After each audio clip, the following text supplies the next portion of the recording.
출애굽기 11장에서는 애굽에 내린 10가지 재앙 중에 마지막 재앙, 장자가 죽고 짐승의 첫 새끼가 죽는 그런 재앙에 대해서, 죽음의 재앙에 대해서 경고하고 있습니다. 여호와께서 모세에게 이르기를 내가 이제 한 가지 재앙을 바로와 애굽에 내린 후에야 그가 너희를 여기서 내버리니라. 내보낼 때에는 여기서 반드시 다 쫓아낼 것이다. 그렇게 모세에게 말씀해 주고 있습니다. 마지막 재앙을 경고하면서 임할 것이라고 얘기했는데, 모든 일의 경고는 회개의 기회를 주기 위한 것입니다. 그런데 그 경고를 무시하게 되면은 비참하게 되고 멸망하게 될 수밖에 없는 것입니다. 하나님의 모든 약속은, 말씀은 경고와 같습니다. 그 말씀에 대해서 우리가 믿고 따라야 구원을 받지만, 그 말씀을 무시하거나 그 말씀을 믿지 아니하면 멸망하는 것입니다. 한 가지 예를 들어도 요한복음 3장 16절, 하나님이 세상을 이처럼 사랑하사 독생자를 주셨다.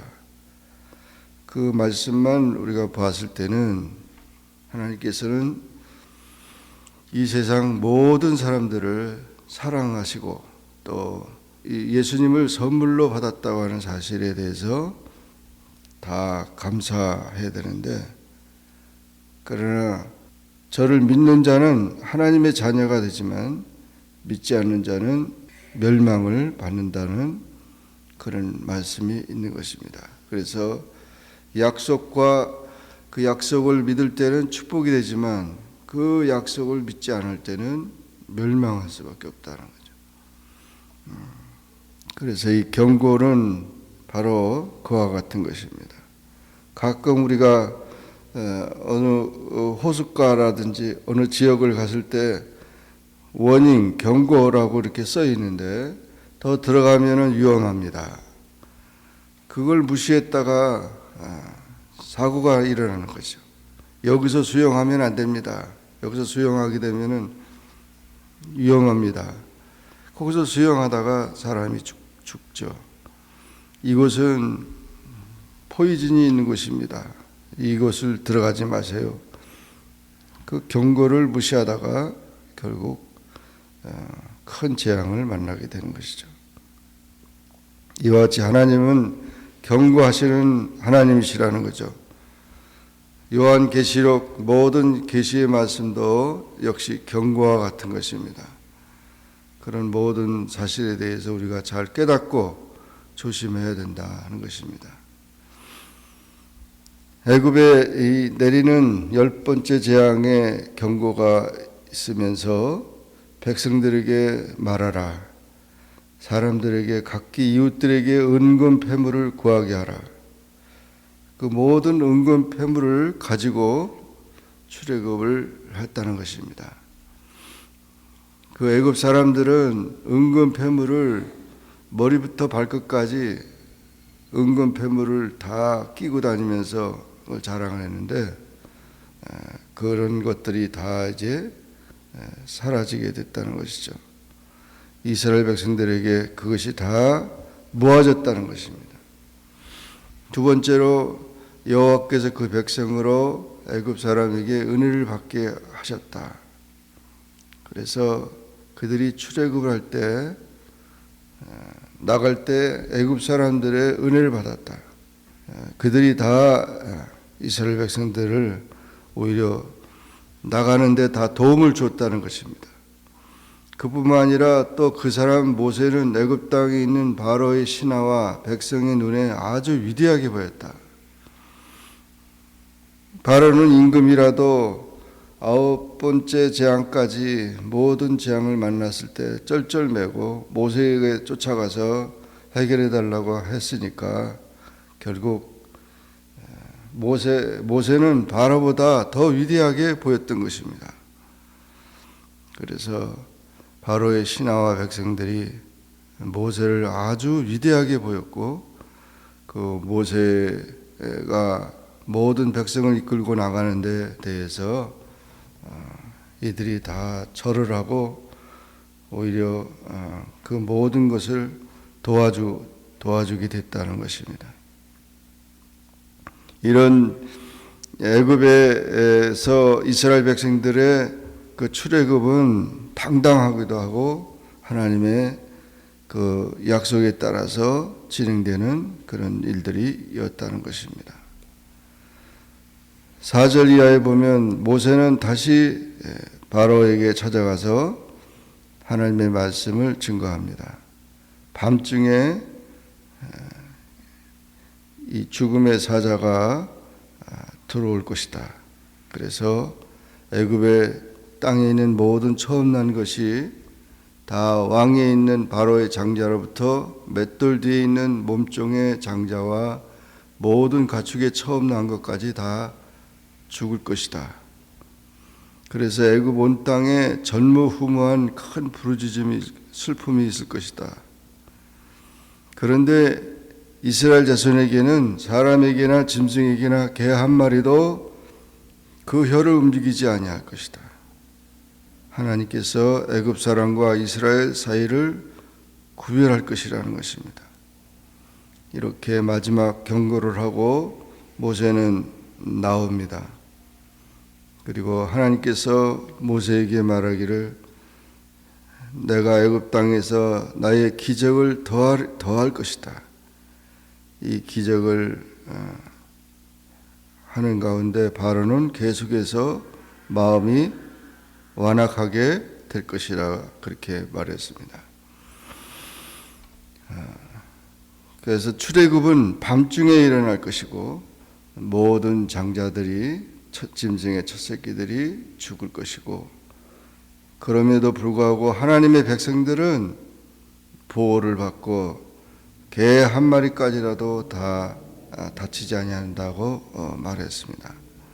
철저하게 하나님의 심판은 공의롭고 또 하나님의 그 백성들을 보호하는 그런 심판이었다는 사실입니다. 성경에는 모든 그 심판의 기록들이 많이 있지만 우리가 그 모든 심판은 믿지 않는 자를 위한 것이었고 하나님의 말씀에 불순종하는 자들에 대한 것이었다는 것을 우리가 보면서 하나님의 백성들처럼 이렇게 구별되게 하나님의 보호하심을 받는 그런 삶이 되어야 될 것입니다. 일본 전쟁의 마지막 사건이 히로시마에 원자폭탄을 떨어뜨리는 사건이었는데, 미국의 그 비행기가 그 원자폭탄을 히로시마에 떨어뜨릴 때 많은 삐라를 뿌렸습니다.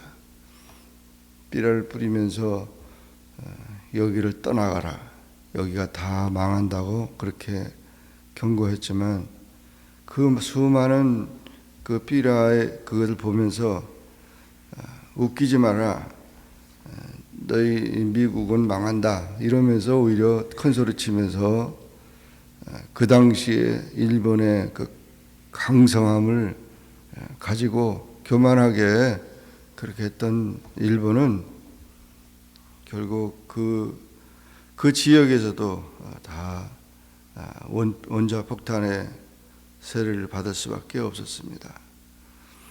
그런데 그 사실을 보면서 우리가 잘못했다, 정말 이 지역을 떠나야 된다, 떠난 사람들은 오히려 보호를 받았던 것입니다.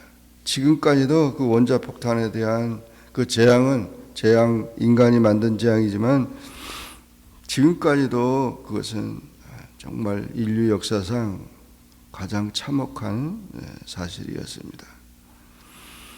성경에서도 이런 재앙들이 소돔과 고모라에서 떠나라 할 때 떠난 롯의 가족은 재앙을 피할 수 있었지만 그렇지 않은 모든 사람들은 불로 불세를 받을 수밖에 없었습니다.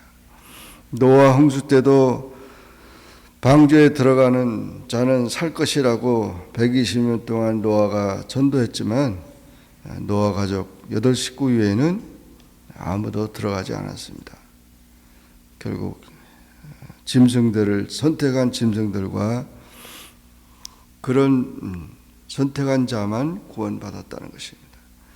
마찬가지로 이 세상은 다 모든 세상의 인류가 다 구원받는 것을 하나님 원하시지만 다 구원받는 것은 아닙니다. 믿는 자를 구원하시는 것입니다. 하나님 앞에 구별되게 믿음을 가지고 나가는 그런 우리의 삶이 되어야 될 줄로 믿습니다. 이 모든 경고를 무시하지 말고 하나님의 말씀을 우리가 농담으로 여기지 말고 하나님의 그 말씀을 진실하게 받아들이고 그 말씀을 지키며 믿는 하나님의 구별된 백성들이 다 되기를 주의 이름으로 축원합니다. 기도하겠습니다. 사랑의 하나님 아버지, 은혜를 감사합니다. 오늘도 기도하게 하시고 주의 말씀 듣게 하시니 감사합니다. 출애굽기 11장의 말씀을 통하여 하나님께서 바로와 애굽에 온 백성들에게 경고하시는 말씀을 모세를 통해서 증거할 때 그 사실을 믿기가 어려웠고 또 따르기가 어려웠지만 결국 완강한 또 고집피던 바로를 비롯해서 온 애굽의 백성들은 재앙을 만날 수밖에 없었습니다. 그러나 하나님께서 택한 백성들의 지역을 보호하시고 택한 자들을 이끄시는 것을 봅니다. 모든 하나님의 약속과 또 경고가 있는데 이 경고를 우리가 무시하지 말고 온전히 그 말씀을 잘 깨닫고 지키는 자가 되게 하옵소서. 주의 은혜 가운데 구원받고 하나님의 백성으로서 영원히 살 수 있는 믿음의 자녀들이 다 되게 하여 주옵소서. 예수님의 이름으로 기도하옵나이다. 아멘. 하늘에 계신 우리 아버지여, 이름이 거룩히 여김을 받으시오며 나라에 임하옵으며 뜻이 하늘에서 이룬 것 같이 땅에서 이루어지이다. 오늘날 우리에게 일용할 양식을 주옵시고 우리가 우리에게 죄 지은 자를 사하여 준 것 같이 우리 죄를 사하여 주옵시고 우리를 시험에 들게 하지 마옵시고 다만 악에서 구하옵소서. 대개 나라와 권세와 영광이 아버지께 영원히 있사옵나이다. 아멘.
아기예수의 탄생을 진심으로 축하하면서요, 온 마음으로 그 탄생을 기념하고 그리고 찬양드렸으면 좋겠습니다.